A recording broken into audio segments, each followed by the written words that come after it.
Message पाठवा. पुढच्या 15 मिनिटात PDF प्रूफसह तुम्हाला ते माहिती देतात.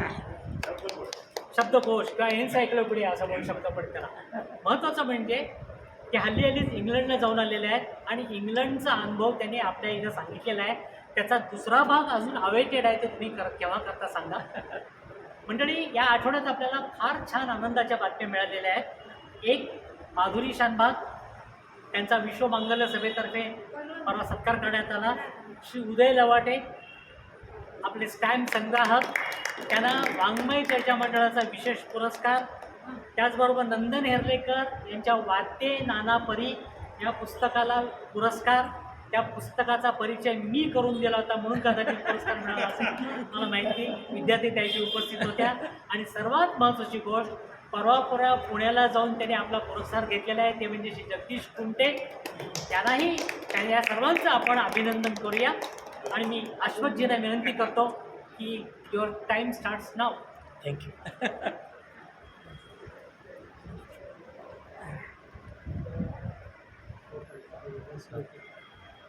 हो.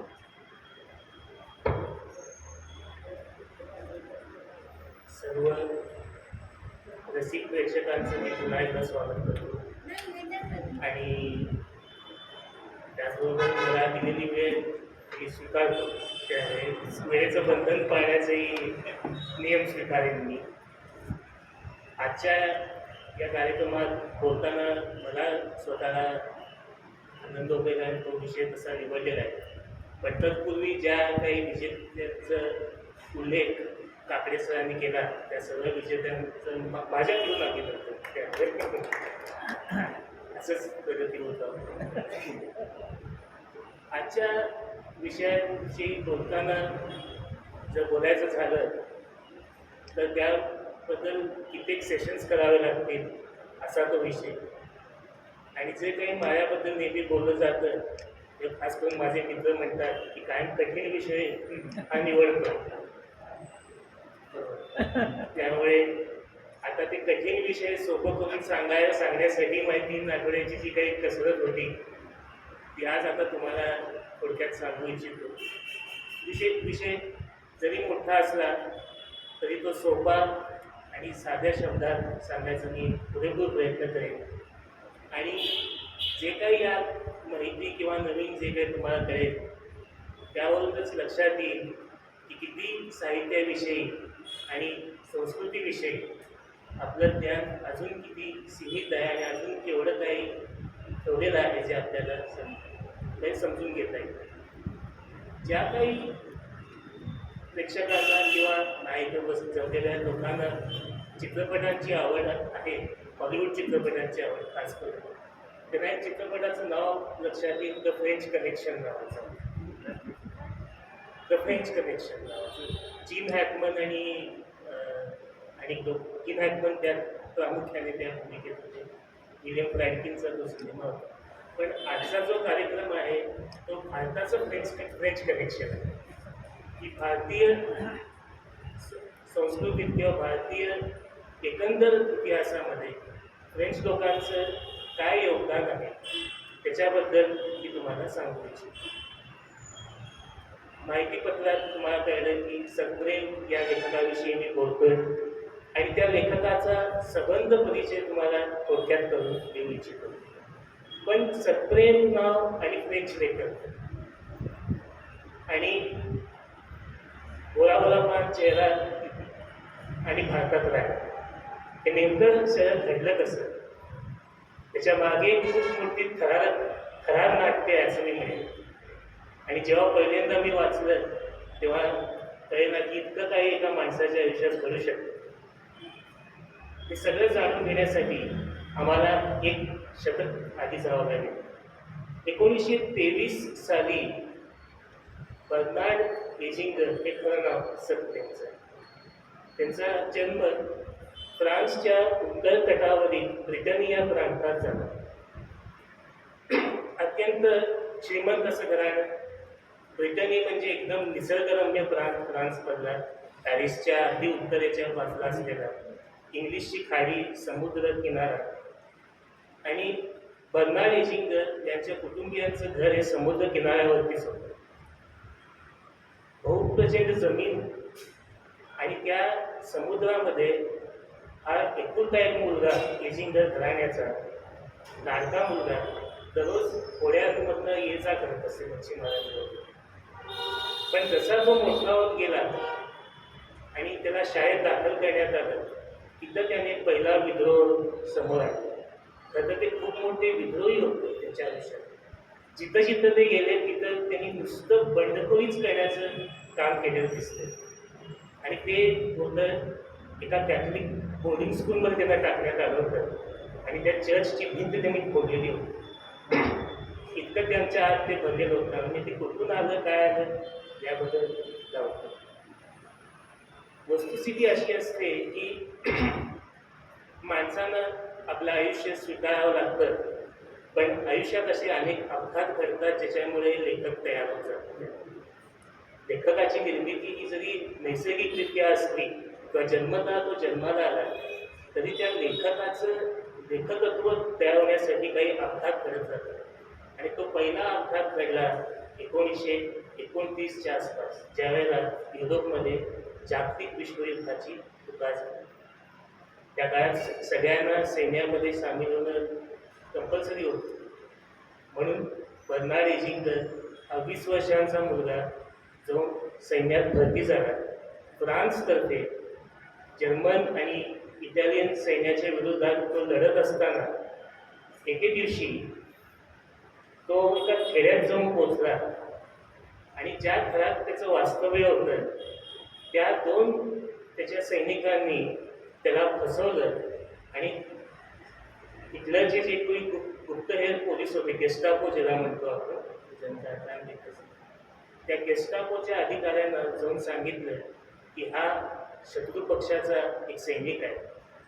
तर हिटलरच्या सैन्याने त्याला तिथं ताबडतोब अटक केली.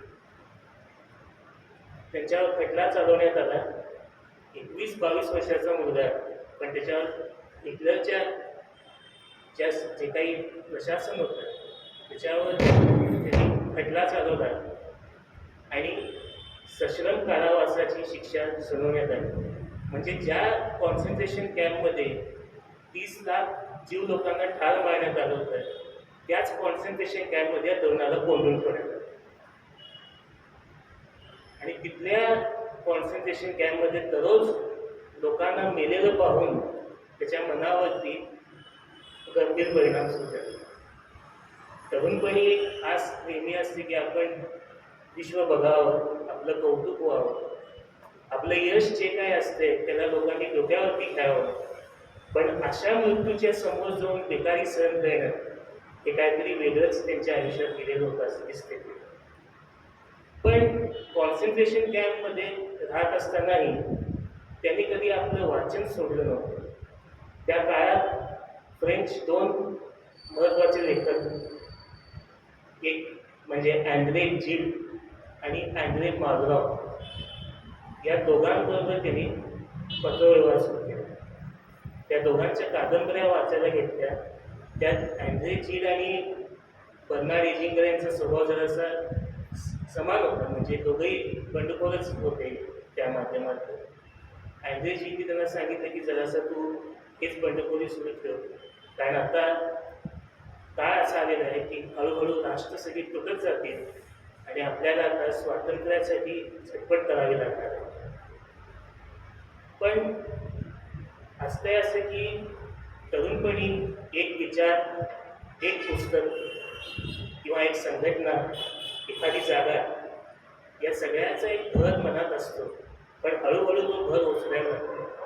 जसं जसं वय वाढत जातं तसे एका वेळेला जो विचार आपण मनात ठरलेला असतो तो कधी काही नंतर त्याचा सूर्य मावळतो. आणि तसंच कीड यांच्या साहित्याचा सगळं प्रभाव झाला आणि ते माधवाकडे वळले. कारण माधवाचा मानवतावाद हा त्यांना नेहमी आवडत आलेला होता. आंद्रे माधवांनी त्यांच्या आयुष्यात काय भूमिका निभावली हे तुम्हाला नंतर मी सांगेन की क्रमाक्रमानेच ते येईल सगळं. पण माधवाबरोबरही त्यांचं पत्रव्यवहार सुरू होतं. आणि जसं युद्ध संपलं, हिटलरने जेव्हा आत्महत्या केली, संयुक्त राष्ट्राची स्थापना झाली, तेव्हा एजिंगर यांना तिथून सोडण्यात आलं आणि ते पुन्हा पॅरिसमध्ये आले पुनर्वसनासाठी. कारण त्यांच्या मनावरती गंभीर परिणाम झाला होता. त्यामुळे मेंटल हॉस्पिटल आणि सायकॅट्रिक क्लिनिककडे त्यांना पाठवण्यात आलं. तेव्हाच त्यांचे चुलत भाऊ होते जे पॅरिसमध्ये राहत होते. त्यांची नियुक्ती भारतातल्या पॉंडिचेरीच्या प्रांतात राज्यपाल म्हणून झाली. आणि त्यांनी आपल्या भावाला म्हटलं की काय इथं बसून काय करणार, जर येणार असेल तर सुट्टीलाही आम्ही भारताला चाललेलो आहे. तर अशा रीतीने सप्रेम किंवा बर्नार्ड भारतात येऊन पोहोचले. म्हणजे कुठून कसं काय काय लिंक असते. आणि या रीतीने ते पॉंडिचेरीत आल्यानंतर सहज फेरफटका मारताना ते अरविंदो आश्रमच्या दारात जाऊन पोहोचले. समोर महर्षी अरविंदचं दर्शन घेतलं आणि तिथल्या बुकस्टॉलमधनं 2 पुस्तकं विकत घेतली. त्याचं नाव होतं भगवद्गीतेवर गेलेलं भाष्य आणि एक अरविंदोंचं चरित्र त्यांनी विकत घेतलं. जेव्हा जेव्हा या प्रसंगाविषयी बोलण्यात आलं त्यांच्याशी, ते असं म्हणतात की विवेकानंदांना जेव्हा रामकृष्ण परमहंसांना बघितल्यानंतर जो आनंद झाला तसाच आनंद मला त्यावेळेलाही झालेला होता. पण म्हणतो तसे मनात काहीतरी वेगळंच होतं नियतीच्या. आणि पॉंडिचेरीतला हा त्यांचा वास्तव्य काळ ते सोडून ते पुन्हा निघून गेले. एक महत्त्वाची गोष्ट त्यांच्या स्वभावाची होती की ते एका ठिकाणी कधी गप्प बसून राहत नव्हते. कायम त्यांना भटकंती करणं आणि प्रवास करणं आवडत असायचं. तर जी काही पुस्तकं विकत घेतली होती तिथून ते धरून एजिंगर भारत सोडून हे दक्षिण अमेरिकेत जाऊन पोहोचले. म्हणजे जसं भारतीय प्रशासनात चूक केल्यानंतर किंवा शिक्षा सुनावल्यानंतर सेल्युलर जेलला पाठवलं जायचं, तसं फ्रेंच प्रशासनामध्ये फ्रेंच गयानाला दक्षिण अमेरिकेत पाठवलं जात असेल. तर ते तिथं जाऊन पोचले. अमेझॉनच्या जंगलात बसले. तिथल्या अमेझॉनच्या जंगलामध्ये त्यांना असं वाटलं की आपण थोडं निसर्ग बघू, पण तिथल्या वन खात्यातल्या अधिकाऱ्यांनी त्यांना आत घेतलं नाही. म्हणून एका झोपडपट्टीत राहून तिथे बसून त्यांनी भगवद्गीतेचं वाचन केलं असं उल्लेख त्यांनी सांगतात. आणि अमेझॉनच्या जंगलामध्ये भगवद्गीतेचं वाचन झालेलं होतं. मग नंतर आफ्रिकेच्या वाटेने ते पुन्हा भारतात येऊन स्थायिक झाले. आणि जेव्हा पॉंडिचेरीत येऊन ते पुन्हा स्थायिक झाले तेव्हा भारताला स्वातंत्र्य मिळालेलं होतं. आणि त्या आश्रमात अरविंदो महर्षींचं निधन झालेलं होतं.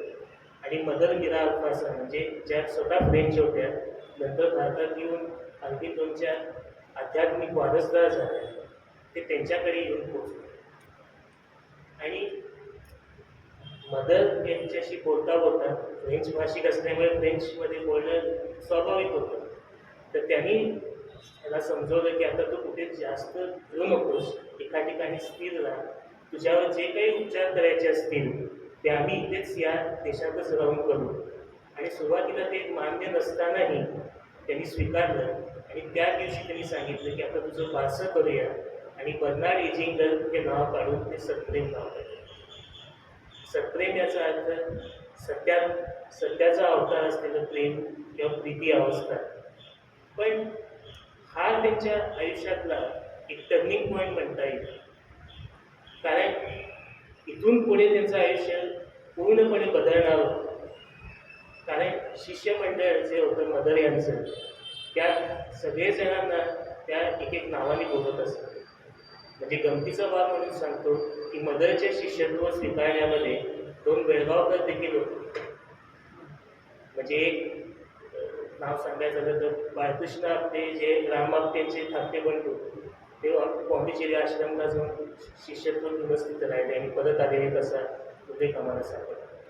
पण सत्प्रेम आणि मदर यांच्या जवळचं जे काही शिष्यमंडळ होतं, ह्या लोकांनी भारतीय संस्कृतीसाठी खूप मोठं महत्त्वाचं योगदान दिलेलं आहे, जे अजूनपर्यंत काही लोकांना माहिती नाही. तरुणपणात जेव्हा कटुता येते आणि कडवटपणा येतो, त्या सर्वांवरती खुंट राहणारी अवस्था म्हणजे प्रेम असते. आणि अशाच वेळेला आश्रमाच्या एका कार्यक्रमात वावरताना सत्प्रेम यांची ओळख सुजाता महार या युवतीशी झाली. 1953चं हे वर्ष होतं जेव्हा सुजाता नहार स्वतः आपलं सगळं घर बाहेर सोडून अरविंदो आश्रममध्येच त्या स्थायिक झालेल्या होत्या. आणि त्या दिवसापासून म्हणजे 1953 पासून ते त्यांच्या मृत्यूपर्यंत 2007 पर्यंत सप्रेम आणि सुजाता एकत्र राहिले. आणि मदरनी स्पष्टपणे सांगितलं होतं की ज्यांना कुणाला एकत्र राहायचं असेल त्यांनी एकत्र राहावं. कोणी एक स्त्री आणि एक पुरुष एकत्र राहण्यासाठी त्यासाठी सोहळा करणं किंवा कर्मकांड करणे खूप भागवत आहे. ज्यांना कोणाला राहायचं त्यांनी एकत्र राहावं.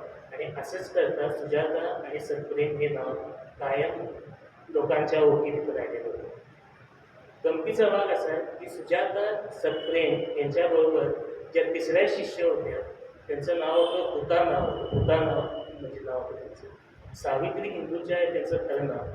पण हुता आणि मदर या दोघांनी मिळून एक खूप चांगली गोष्ट केली भारतासाठी की भारतातल्या जे काही फुलं वनस्पती आहेत त्यांचा एक एन्सायक्लोपीडिया लिहून काढलेला की फुलांचा वापर कशासाठी करावा आणि फुलं त्याच्या मागचं म्हणजे एखाद्या फुलाचा वापर आम्ही कशासाठी करू शकतो किंवा त्याचं प्रतिकात्मक रूप काय आहे हे सांगून देणारं ते एन्सायक्लोपीडिया इंटरनेटवर उपलब्ध आहे. तुम्ही जरूर वाचू शकता.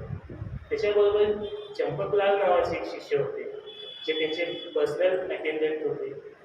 आणि visions of Champaklal and Champaklal speaks नावाचं त्यांचंही एक पुस्तक छापण्यात आलं. पण जे 5वे शिष्य होते ते मात्र जरासा सगळ्यांना ज्ञात आहेत आणि त्यांचे सिनेमे आणि ते सगळं बरोबर मोठं झालं ते म्हणजे सेठ ताराचंद बडजात्या. राजश्री प्रोडक्शन्सची स्थापना 15 ऑगस्ट 1947 रोजी झालेली होती. आणि त्या स्थापनेमध्ये अरविंदो आणि मदर यांचा खूप मोठा हात होता. कारण ताराचंद शेठजी हे या दोन्ही आध्यात्मिक सत्पुरुषांचे शिष्य होते. आणि ते नेहमी प्रयत्नशील या गोष्टीवरती होते की आता चित्रपटसृष्टीमध्ये आपल्याला पुढे कारकीर्द करायचे. या सर्व शिष्य मंडळांनी एकत्र येऊन असं ठरवलं की आता आम्ही एकमेकांना सहाय्य करायला पाहिजे, सहकार्य करायला पाहिजे. जसं सत्प्रेम हे नाव दिलेलं होतं तसं ताराचंद बडजात्यांना द्विज हे नाव देण्यात आलं. प्रत्येकाला एक टोपण नाव असेल तसं. तर बडजात्यांना थोडंसं व्यवहार लाभावा किंवा त्यांना थोडंसं नफा मिळावा म्हणून ऑरो फिल्म्सची स्थापना करण्यात आली. आणि त्या ऑरो फिल्म्सच्या माध्यमातून सगळे हेच 5-6 जण मिळून फिल्म्स करून बडजात्यांना प्रोत्साहन करत असत. 1963चं वर्ष होतं आणि सप्रेम भारताचेच होऊन गेलेले होते. ताराचंद बडजात्यांच्या राजश्री प्रोडक्शन्सचं एक चित्रीकरण सुरू झालं होतं आणि त्याच्या सेटवरती हे 5 जण गेले.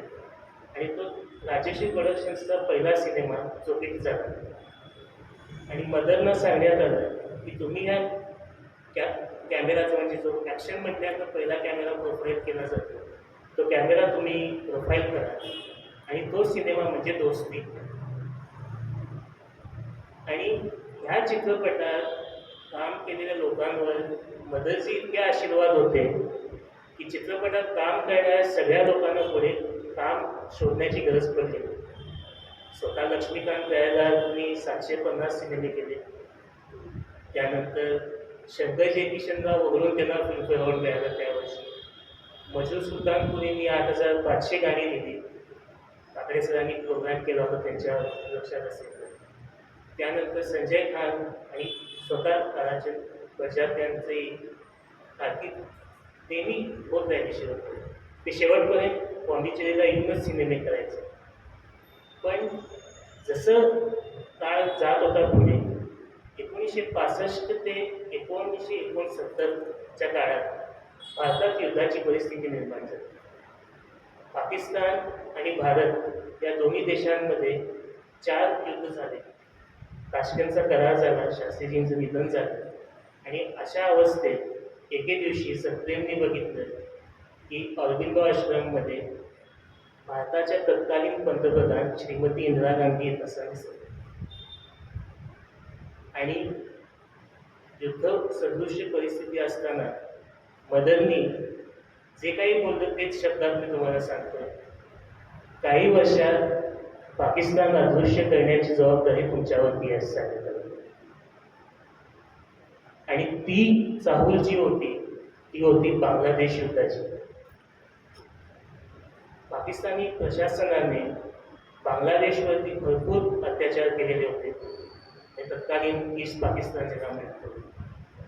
आणि कोणीही काही करण्यापूर्वी 2 व्यक्तिरेखा त्या युद्धात भारतीय सैन्य पोचण्यापूर्वीच कामाला लागलेल्या होत्या. त्यात पहिलं नाव होतं सत्परेचं. त्यांनी रिचर्ड निक्सनना एक पत्र लिहिलं, एक पत्र फ्रेंचमध्ये आणि एक पत्र इंग्लिशमध्ये, की आता तुम्ही थांबा, नाही तर तुमची काही खेळ नाही. आणि खाली जेव्हा सही करतो त्यात लिहिलेलं होतं, I am lover of India, म्हणजे मी भारतावर प्रेम करतो. आणि ज्या आवडत्या लेखकाचं सत्प्रेम जन्मभर पूजा करत असत ते अँड्रे मार्लॉ भारताच्या वतीने लढायला भारतात दाखल झाले. त्यामुळे या दोघांनी मिळून इंटरनॅशनल मिलिटरी ब्रिगेड स्थापन करण्याचा निर्णय घेतला. लोकांना आवाहन केलं की ज्यांना ज्यांना भारताच्या बाजूने लढायचं असेल ते आमच्या सैन्य तुकडीत सामील व्हा. बांगलादेशमध्ये ते गेले. त्यांना सांगितलं की तुमचा खरा वंश जो आहे तो भारताच्या बाजूने आहे, म्हणजे पाकिस्तानच्या बाजूने न राहता तुम्ही भारताच्या बाजूने व्हा असं सांगण्यात आलं. पण युद्ध होण्यापूर्वी माधव आणि सत्प्रेम या दोघांनी मिळून भारताचा एक दौरा केला, ज्यात अजिंठा एलोरा, बनारस, रुद्रप्रयाग, गंगोत्री अशा सगळ्या ठिकाणांचा त्यांनी दौरा केला. आणि प्रत्येक ठिकाणी जिथं जिथं ते जात असत तिथं म्युझियम विदाउट वॉल्स नावाची एक संस्था स्थापन करण्यात आली, की चित्रकृती जे काय असतील, कलाकृती असतील, त्या कलाकृती भिंती, म्हणजे सत्प्रेमला भिंतीचं फार शत्रुत्व होतं. त्यामुळे म्युझियम विदाउट वॉल्स ही जी माधवांची संकल्पना होती की आपल्या बॅगेतच कलाकृती ठेवायच्या आणि जिथं जाऊ तिथं रस्त्यावरती त्या लोकांना दाखवायचं. त्याच्याकडे कोणतीही प्रवेश पत्रिका घेऊ नये किंवा प्रवेश शुल्क घेऊ नये. जिथं असेल तिथं जावं. म्युझियम विदाउट वॉल्स हे पुस्तक इंटरनेटवर उपलब्ध आहे, जर काढून तुम्ही वाचून घेऊ शकता. जेव्हा हे युद्ध पुकारण्यात आलं, अटल बिहारी वाजपेयींचं जे काही प्रसिद्ध भाषण त्या काळात होतं की सारा देश एक पार्टी हुआ आहे, म्हणून जे युट्यूबवर भाषण आम्ही ऐकलं. त्याच दरम्यान इंदिरा गांधींनी या दोघांना समजावून सांगितलं की तुम्ही सहानुभूती दाखवताय, सद्भावना दाखवताय, हे ठीक आहे, तुम्ही लेखनाच्या माध्यमातून जे कराल ते कराल, पण आम्ही युद्ध लढू आणि तुमच्यासाठीच ते लढत राहू आणि भारत विजय झाला.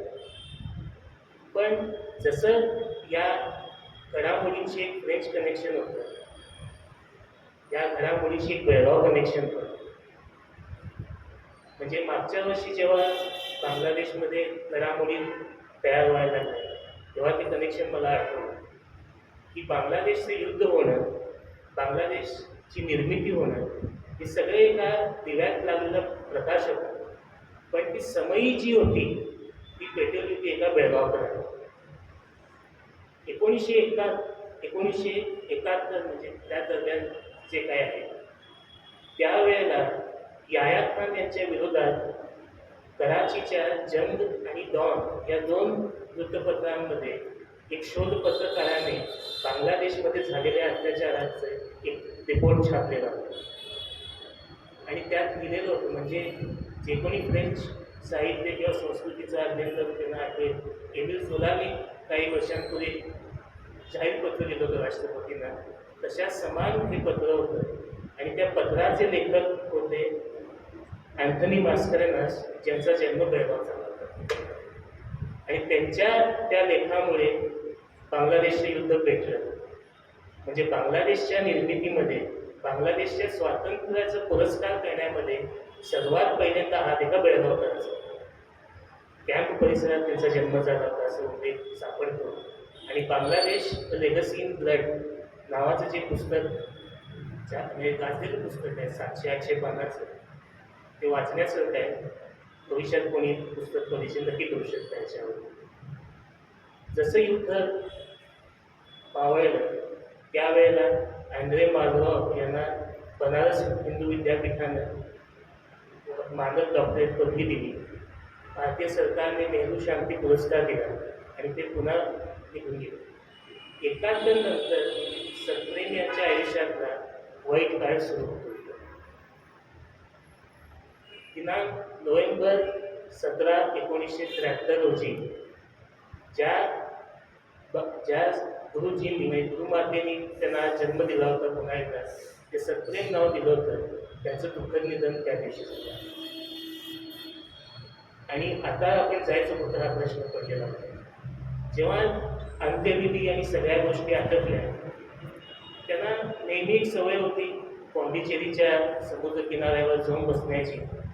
आणि ऑरबिंदो आश्रममध्ये बंगाली विरुद्ध फ्रेंच असा गट पडलेला होता.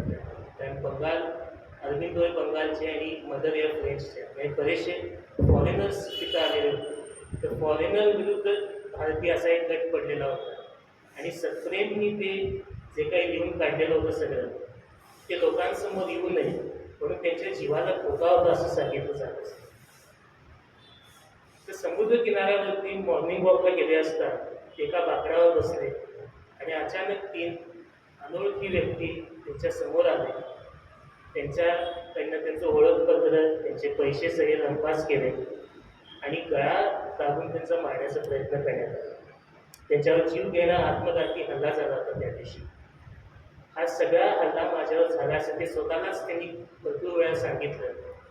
आणि जेव्हा आश्रममध्ये आले तेव्हा त्यांना कळलं की सुजाता आणि सप्रेम या दोघांनी आश्रमातून निलंबित करण्यात आलं आणि आश्रमात पुनर्प्रवेशावरती बंदी घालण्यात आली. ते घराबाहेर पडले, उत्पन्न नाही, बेघर संपूर्ण. त्यांचा विजा संपत आलेला होता. फ्रेंचांनी पलायन केल्यानंतर त्याला असं काही आजच्यासारखं इमिग्रेशनचे नियम नव्हते जेणेकरून त्यांना काही मदत मिळेल. बरेच वेळेला ते रस्त्यावरतीच राहिले, कुठे इकडे तिकडं हॉटेलमध्ये वगैरे राहून त्यांनी आश्रय घेतला. पण त्यांना एका मदतीच्या हाताची गरज होती त्या वेळेला. कोणीतरी यावं आणि त्यांना मदत करावं. आश्रममधल्या एकाही व्यक्तीने त्यांच्याकडे लक्ष दिलं नाही. कठीण प्रसंगात होते कारण कोणी बोलून वाईटपणा घेणार नव्हतं. प्रामाणिकता आणि मित्राच्या बाजूने राहणं यात एक जो द्वंद्व निर्माण झाला होता त्याविषयी सगळे अडकलेले होते. ज्यांनी म्हणून आयुष्यात पूर्ण वेळ लेखन हाच जो व्यवसाय स्वीकारला, त्यांच्या आयुष्यात अशा घटना नेहमी घडत जातात. कारण त्यांना नेहमी एका मदतीच्या हाताची गरज असते, काही व्यवसाय नसतो. बऱ्याच वेळेला लेखक प्राध्यापक असतात, बँकेत काम करतात, राजकारणात असतात. ते एक उत्पन्नाचे शाश्वती असते त्यांच्याकडे. पण इथं काही नसताना कुठून तरी तो मदतीचा हात यावा असं ते नेहमी म्हणत होते. आणि तो मदतीचा हात आला एका अनपेक्षित माणसाकडे आणि तो मदतीचा हात होता मुंबईमधला. मुंबई येथे टाटा उद्योग समूहाचे सर्वा जे.आर.डी. टाटाने सप्रेमला मदत करण्याचं धाडस दाखवलं. आणि त्याच्या मागे पुन्हा एक फ्रेंच कनेक्शन होतं. कारण जे.आर.डी. टाटा यांच्या आई सुजन या फ्रेंच होत्या, त्यामुळे जे.आर.डी. टाटा अर्धे फ्रेंच आणि अर्धे पारसी होते. रतन टाटा यांच्या सावत्र आई सिमॉनची टाटासुद्धा फ्रेंच होते. त्यामुळे ह्या सद्भावनेतनं त्यांनी सप्रेमना राजकीय कनेक्शन नागरिकत्व मिळवून दिलं. त्यांचं जे काही दिलेलं साहित्य होतं ते सगळं साहित्य आश्रममधनं बाहेर काढलं आणि पॅरिसमधल्या एका प्रकाशकाला पाठवून दिलं. आणि लिहिलेलं साहित्य जरी 25-30 वर्षापूर्वी लिहिलेलं होतं ते त्या काळात 1980च्या दशकामध्ये नंतर प्रकाशित केलं. म्हणजे इतकी वर्ष ते प्रकाशित केलेलं नव्हतं.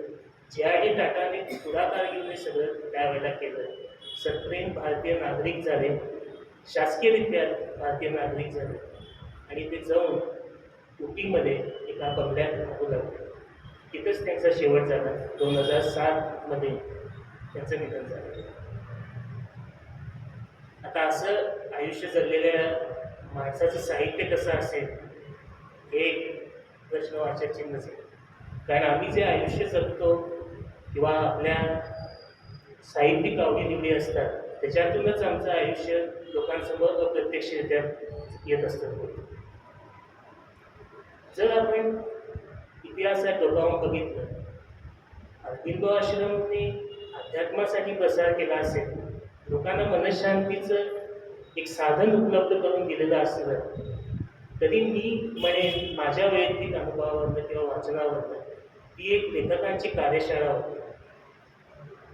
आणि अरबिंदो आणि मदर दोघंही हेडमास्टर आणि हेडमिस्ट्रेस होते लेखकांचं. कारण बऱ्याचशा लेखकांना त्यांनी उभं केलेलं आहे.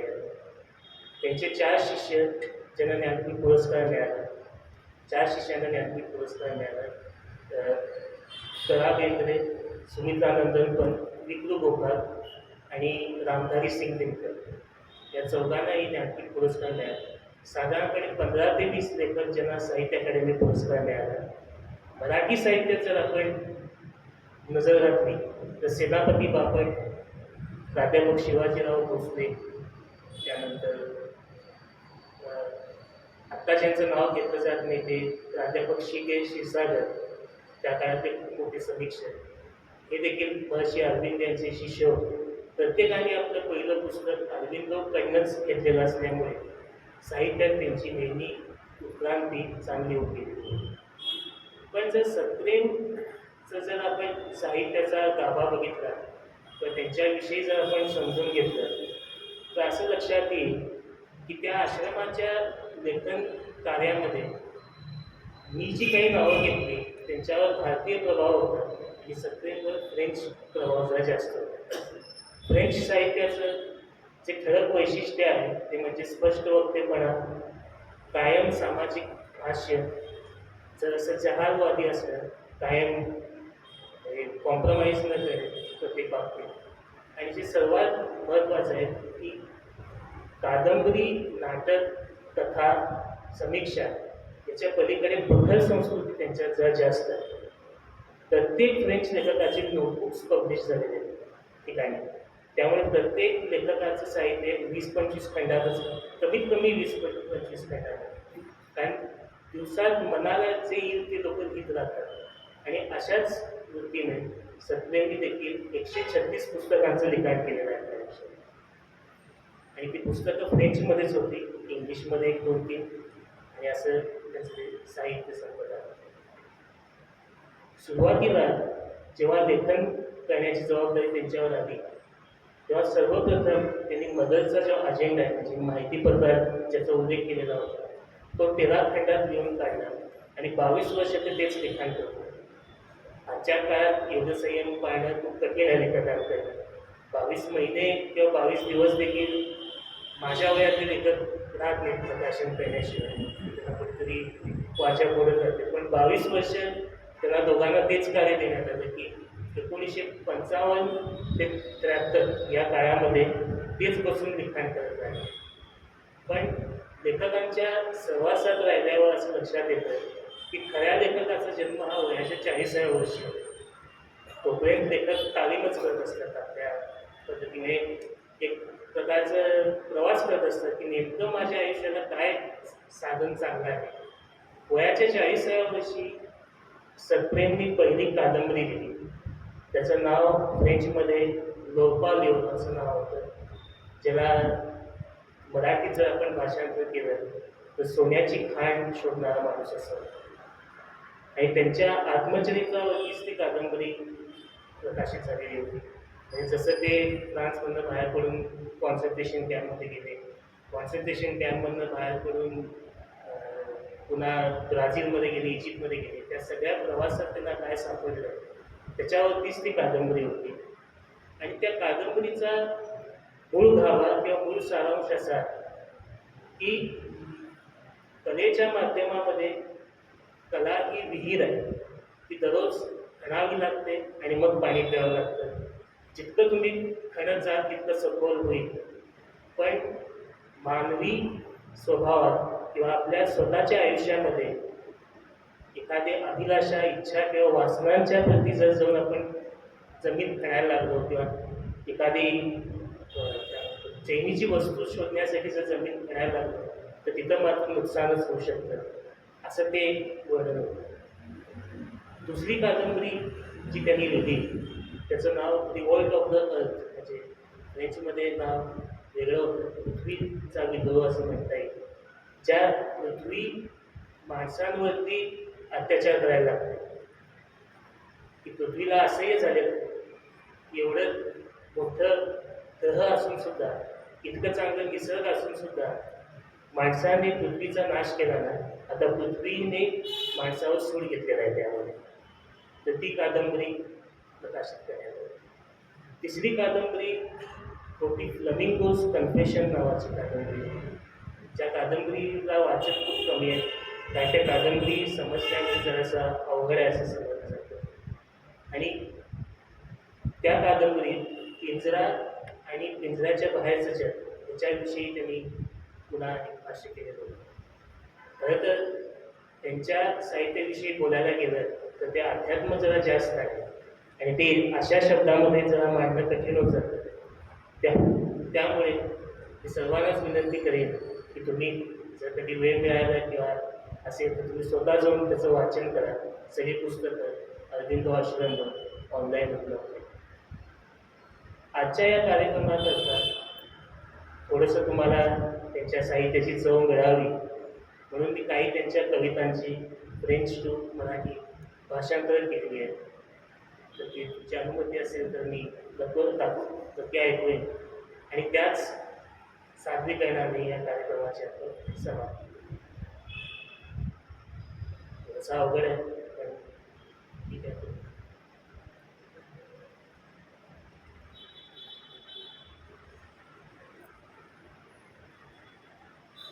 सुरुवातीची कविता जी आहे ती एका पुस्तिकेचा सारांश असल्यासारखं म्हणेल की आपण नेहमी वॉलपेपरवर किंवा व्हॉट्सॲप स्टेटसवर किंवा कुठेही फेसबुक पोस्टवर सुविचार नेहमी शेअर करत असतो.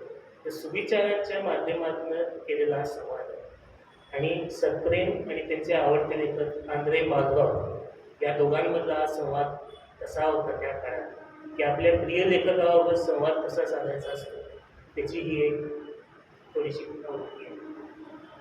तर सुरुवातीला माधव बोलत आहेत आणि त्याला प्रत्युत्तर सत्प्रेम देतात असं ते आहे. मानवता आणि माणसाचं जगणं हे खूप जड आहे. किती यातना भोगाव्या लागतात लोकांना. रक्त मांस दुःख या सगळ्याचं आयुष्य भोगावं लागतं.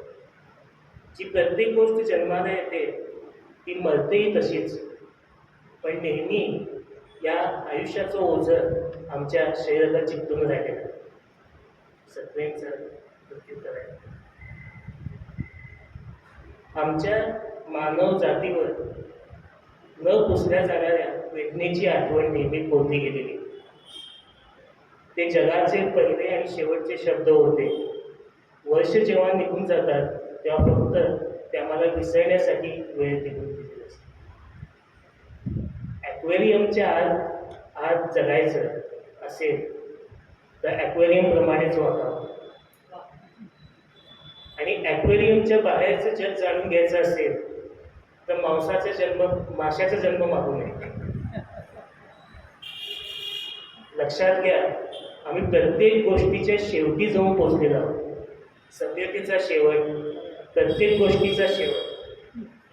म्हणजे कसं की बेडुकाच्या अंडीतून बाहेर येणाऱ्या जंतूला किंवा आळीला देखील माहीत नसतं की आपण फुलपाखरू किंवा बेडूक होणार आहे.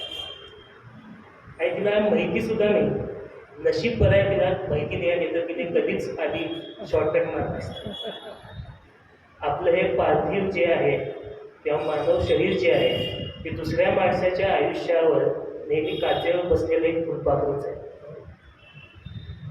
कधी कधी माणूस म्हणून जगणं देखील एक शापच वाटतं मला.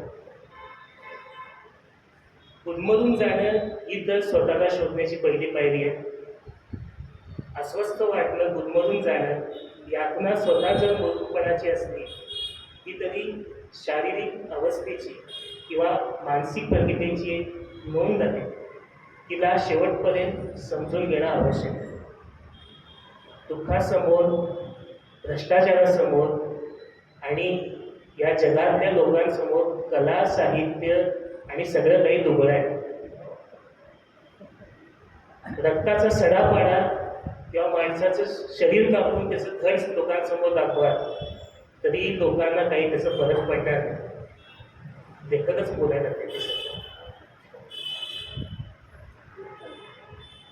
सर्व काय मग काय करायचं, जे काही तुम्ही लिहिलेलं आहे त्या पुस्तकांना फाडून टाका, त्याची आग पेटवा आणि त्याच्यावर चहा करून द्या.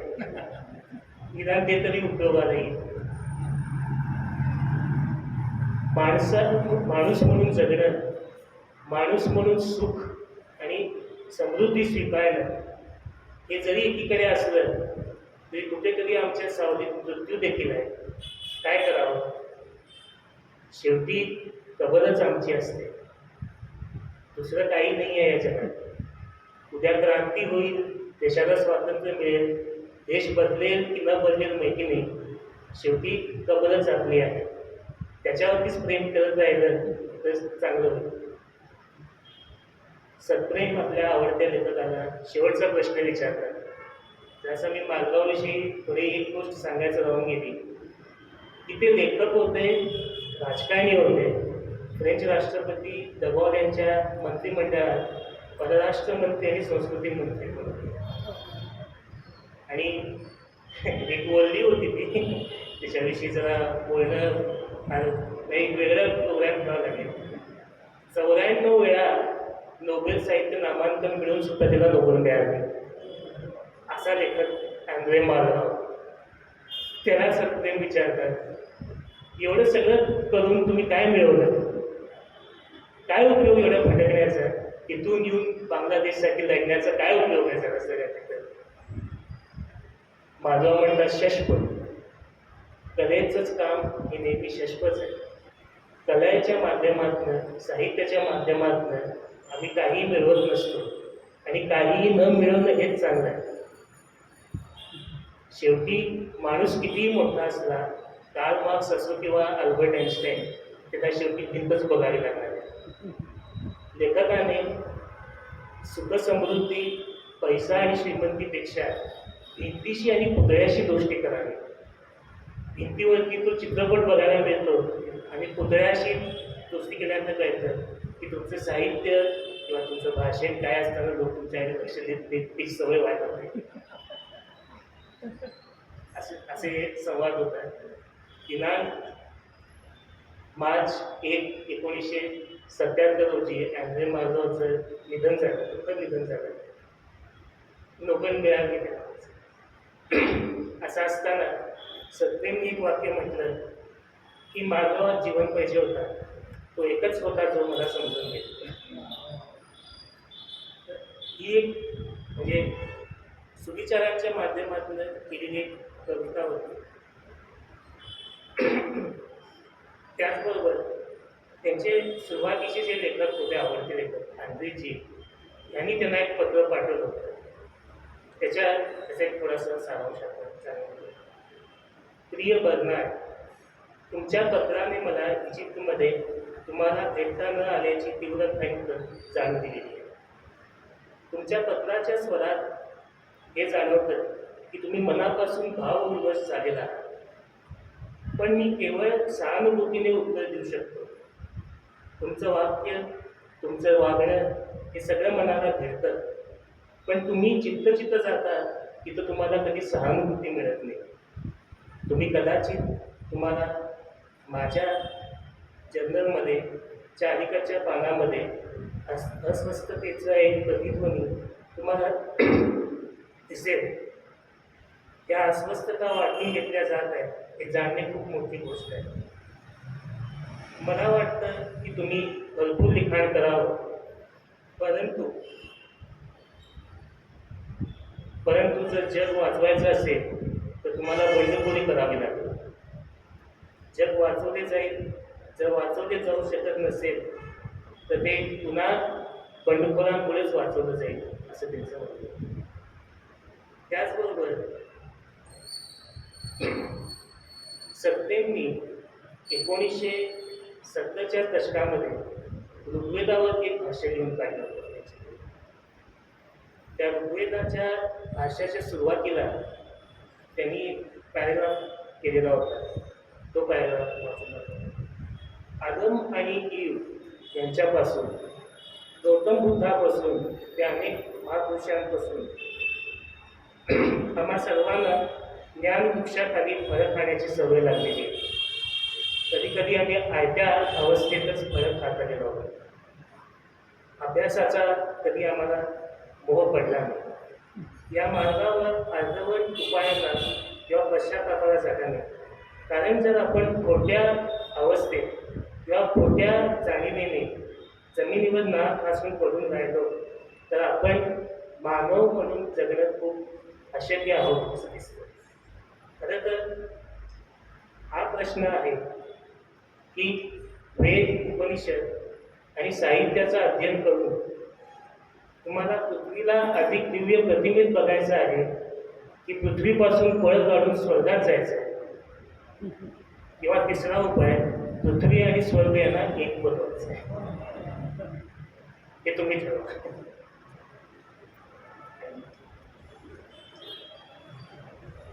ज्या दिवशी ते पॉंडिचेरीत होते आणि अरबिंदोच्या निधनाची बातमी आली तेव्हा लिहिली कविता.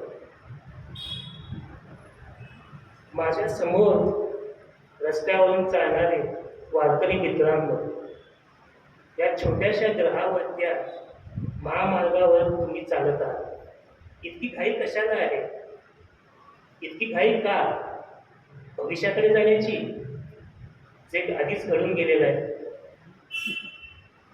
मित्रांनो, ज्यांना आता काहीच माहीत नाही, ज्यांना काहीच कल्पना नाही, अशा एका नाटकाचे तुम्ही नटसम्राट आहात. जन्मोजन्मी तुम्ही नुसतं वस्त्रांतर करत आलेला आहात. कधी गरिबीची वस्त्र तुमच्या अंगावरती होती तर कधी दिखाऊपणा करण्यासाठी श्रीमंतीची वस्त्र अंगावर. तुम्ही एकापेक्षा एक सगळेजण त्या शेवटच्या बिंदूकडे चालत चाललेले आहात. आणि हे चालणं तुमचं कायम चालूच आहे. हिवाळा असो किंवा पावसाळा. कधी अधिक प्रमाणात देव असलेल्या सैतानांच्या शाळेत किंवा कमी अधिक प्रमाणात प्रामाणिक असणाऱ्या राजकीय नेत्यांच्या शाळेत. तुम्ही 30 कथा पुन्हा सांगत आहात की सूर्य उगवला, मावळला, जणू काही घडलेच नव्हतं. मित्रांनो, जे कधीच घडलेलं नाही त्याची कथा नेहमी शाश्वत आहे. माझ्या अचूक मार्गावर एका बाजूला तुम्ही नकळत कष्ट करता, दुसऱ्या बाजूला तुम्ही प्राचीन संस्कृतीच्या वैभवात अंधपणाने ढोंगीहून जाता आणि कधी कधी माधुर्याने नटलेले थोडेसे गीत म्हणतात. तुम्हाला फक्त एक निवड करायची आहे.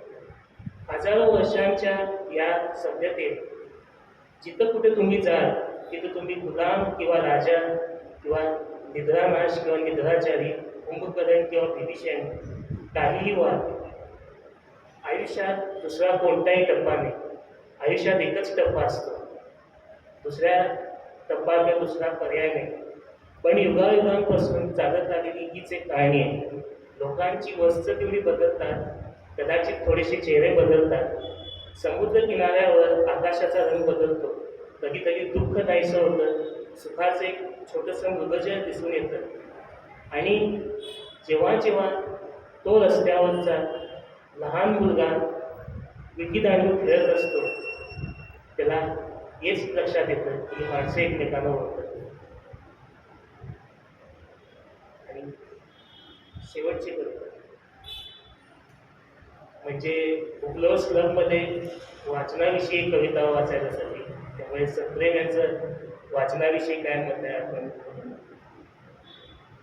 आयुष्याच्या ज्या काही आखून दिलेल्या वर्षात किंवा नियमांमध्ये आपल्याला टप्प्याटप्प्याने जगावं लागतं, क्रमाक्रमाने पुढे चालत जावं लागतं. पण आपल्याला वाटतं की आम्ही उजेडात जगत असतो, पण तो अंधार असतो आमच्या आयुष्यात. कधीतरी मनात एक इच्छा येते की आपण पुन्हा उभं राहू आणि हा अंधार आपल्या आयुष्यातला कमी झाला असता तर काय झालं असतं. मी माझ्या आयुष्यात खूप वाचलं, मी खूप वाचलं आहे आणि इतकं वाचलं की आता पुस्तकं माझ्या हातातून गळून पडतात. म्हणजे जास्त वाचतात त्याची अवस्था, माझी देखील तीच अवस्था. कधी पुस्तकं गळून पडतात आणि पुस्तकं वाचून वाचून त्याच्याविषयी बोलून बोलून मी इतकं निशब्द झालो आहे की आता मला सगळं काही सामनेच दिसत नाही. मी पूर्वी तोच होतो, आताही तोच आहे. पण आज जे मी आहे तो त्या काळी असलो असतो तर जरा बरं झालं असतं, काही चुका सुधारता आल्या असत्या. पण मला हा प्रश्न पडतो की ज्या काळी सॉक्रेटिस, आईन्स्टाईन, एडिसन, इजिप्तमधली राणी क्लिओपात्रा किंवा अनेक राजे महाराजे जे होते त्यांच्या काळात त्या लोकांना जेवढं ज्ञान होतं त्याच्यापेक्षा जास्त ज्ञान आम्हाला आता यायला हवं होतं. तंत्रज्ञानाच्या वाढीमुळे आम्हाला ते ज्ञान वाढायला हवं होतं. पण आता असं दिसतंय की आम्ही फक्त दुःखांची माळ आमच्या घरात बांधून उभे आहोत. ठिकठिकाणी असमाधान पसरलेलं आहे आणि साध्या सोप्या शब्दात सांगायचं झालं तर सभ्यतेपासून रौद्यापर्यंतची प्रवासाची सुरुवात झाली. त्या काळात पश्चिम देशांनी विज्ञान आणि चर्च यांच्या जोरावर आपला मोठेपणा मानला. आता ते इतके खाली जाऊन पोचलेले आहेत की फक्त एक लहान मुलगा सुद्धा त्यांना खाली पाडू शकतो. निदान त्या काळात हिटलरसारखा माणूस तरी होता जो स्पष्टपणे बोलायचा, त्याने आपलं स्पष्ट क्रौर्य लोकांसमोर दाखवलं. पण माझ्या युगामध्ये जी राक्षस आहे त्यांना 1000 डोकी आणि 1000 चेहरे आहेत, पण ते राक्षस असून देखील आपलं क्रौर्य दाखवत नाहीत, मागून वार करतात आणि हे उघडपणे होत दिसतं. रानटीपणा, माणसाचा मानवीपणा नष्ट झालेला आहे आणि हे भयंकर मार्ग आम्हाला कुठे घेऊन जाणार. या भयंकर परिस्थितीत आपल्या भविष्याचा मार्ग कुठे आहे? या विकृत युगात मानव म्हणून आमची शक्ती तरी आमच्या ताब्यात आहे का? या प्रश्नावरतीच मी थांबतो. धन्यवाद.